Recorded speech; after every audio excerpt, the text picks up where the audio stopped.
जय श्री राम, हर हर महादेव। आइए जानते हैं परिवर्तनी एकादशी व्रत कथा के बारे में। बार युधिष्ठिर जी ने भगवान श्री श्याम सुंदर से कहा, हे प्रभु, भादो मास की परिवर्तनी एकादशी के व्रत कथा तथा इसकी नियम विधि क्या है इत्यादि के बारे में कृपा कर हमें बताएं। तब भगवान श्री श्याम सुंदर बोले, मैं इस कथा का संक्षेप में वर्णन करता हूँ, अतः आप इसे ध्यानपूर्वक सुने। परिवर्तनी एकादशी को जयंती एकादशी अथवा पद्मा एकादशी के नाम से भी जाना जाता है। जो व्यक्ति इस व्रत को करता है उसके सभी पाप नष्ट हो जाते हैं। इस एकादशी व्रत का फल वाजपेय यज्ञ के फल के बराबर प्राप्त होता है।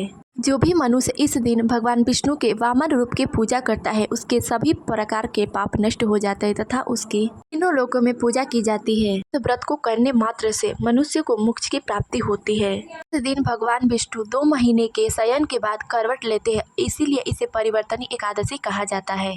इतना सुनने के बाद युधिष्ठिर जी बोले, हे प्रभु, आप किस प्रकार करवट लेते हैं तथा इसकी क्या कथा है? आप 4 माह के लिए शयन में क्यों जाते हैं? कृपा कर मुझे बताएं। तब श्री श्याम सुंदर बोले, हे राजन, यह कथा सुनिए। त्रेता युग में बाली नामक एक दैत्य था। मेरा अनन्य भक्त था। वह विविध प्रकार से मेरी सेवा पूजा किया करता था तथा ब्राह्मणों को भोजन कराना, यज्ञ करना, यह उसका नित्य कर्म था। लेकिन इंद्र देव से द्वेष होने के कारण उसने इंद्र देवता सहित सभी देवताओं को युद्ध में जीत लिया। इसीलिए सभी देवता एकत्रित होकर भगवान श्री हरिनारायण के पास पहुँचे।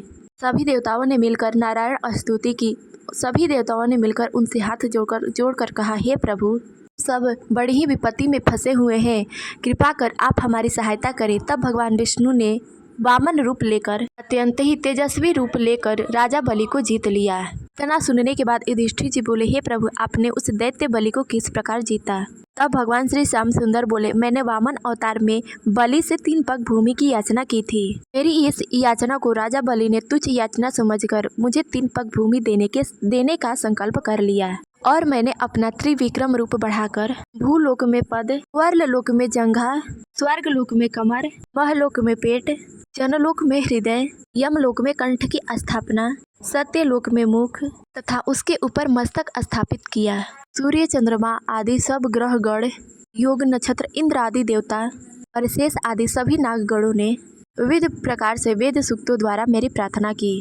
के बाद मैंने राजा बलि से कहा, हे राजन, एक पद से मैंने पूरी पृथ्वी को नाप लिया, दूसरे पग से मैंने स्वर्गलोक को नाप लिया, अब मैं तीसरा पग कहाँ रखूं? तब बलि ने अपना सिर झुका लिया और बोला, हे प्रभु, तीसरा पग आप मेरे मस्तक पर रख दीजिए। तब मैंने अपना तीसरा पग उसके मस्तक पर रख दिया। इससे वह पाताल लोक में चला गया। फिर उसकी विनती और नम्रता को देखकर मैंने कहा कि हे राजन, मैं हमेशा सदैव ही तुम्हारे निकट रहूंगा।